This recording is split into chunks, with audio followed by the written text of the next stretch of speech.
Viewers কেমন আছেন? Digital digital digital সবাই কিন্তু এখন ডিজিটালের দিকে ঢুকছে। ডিজিটাল হচ্ছে কি, যেমন কৃষির ক্ষেত্রে কি ডিজিটাল, মানে প্রযুক্তি নির্ভর কৃষি হচ্ছে ডিজিটাল। আমার সামনে যে জমি দেখতেছেন, এই জমির মধ্যে কিন্তু মানে প্রযুক্তিভিত্তিক চাষ করা হয়েছিল। এখানের মধ্যে ফেরোমন ফাঁদ লাগানো আছে, আবার হলুদ ফাঁদও ছিল, এগুলো ছুটে ফেলতেছে আর কি।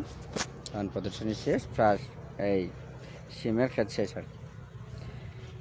কারণ হচ্ছে প্রতিটি জমি থেকে অনেক টাকার সিম বিক্রি করা হয়েছে, আর বিশেষ করে এইবার কিন্তু সিমের প্রচুর দাম ছিল, দাম কিন্তু কমে নাই। একবার মনে হয় 12 টাকা করে নাম ছিল, এরপরে আর আবার উপরে উঠে গেছে আর কি। তাই সকলেই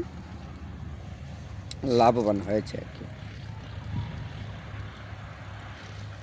আমার সামনে একটা ঘর দেখতে পাচ্ছেন, ছোট্ট একটা ঘর। এই ঘরটিতে কৃষক কাজ করে এই ঘরে বসে তারা গরমের সময় আর শীতের সময় যে সময় হোক না কেন, এই ঘরে বসে তারা বিশ্রাম নেয়। কাজ করার সময় যখন তারা অনেক হাঁপিয়ে যায় বা ক্লান্ত হয়ে যায়, তখন তারা এই ঘরে বসে বিশ্রাম নেয়, অনেকে ঘুমাতে পারে। এখানে ঘুমানোর ব্যবস্থাও আছে কিন্তু। আমি যে জমিতে দাঁড়িয়ে আছি এটা হচ্ছে মোটামুটি 1 বিঘার একটা জমি, এবং এই 1 বিঘার একটা জমি থেকে এই কৃষক মোটামুটি 2 লাখ টাকার উপরে বিক্রি করছে। তার খরচ 30 থেকে 40 হাজার টাকা হবে, এর বেশি না। অর্থাৎ সব কিছু হিসাব করে অতিরিক্ত টাকা বাদ দিলেও 1.5 লক্ষ টাকা তার লাভ থাকবে। কিন্তু এই 1.5 লক্ষ টাকার সময় গেছে কতদিন? 6 মাস, 5 থেকে 6 মাস গেছে, এর বেশি না। আমি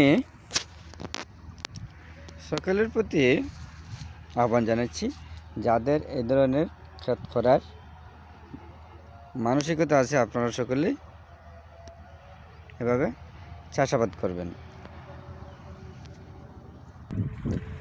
এই জায়গায় শুধু শিম না, শিমের সময় শিম, লাউ, করলা, কিছু আনকমন ফসল যেমন টমেটো আছে।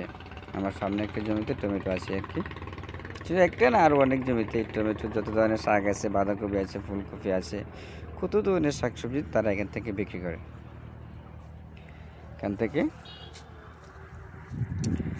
এবং এই অঞ্চলের বা এই সাইটের আশেপাশের লোকেদের জীবিকা কিন্তু এই কৃষি থেকে আসে। এখন সিমের গাছ কেটে ফেলা হয়েছে 100টা জমির মধ্যে, নইলে 98টা জমি কেটে ফেলা হয়েছে সিম। কারণ সিম থেকে তাদের প্রচুর মুনাফা এখান থেকে তারা অর্জন করে ফেলেছে।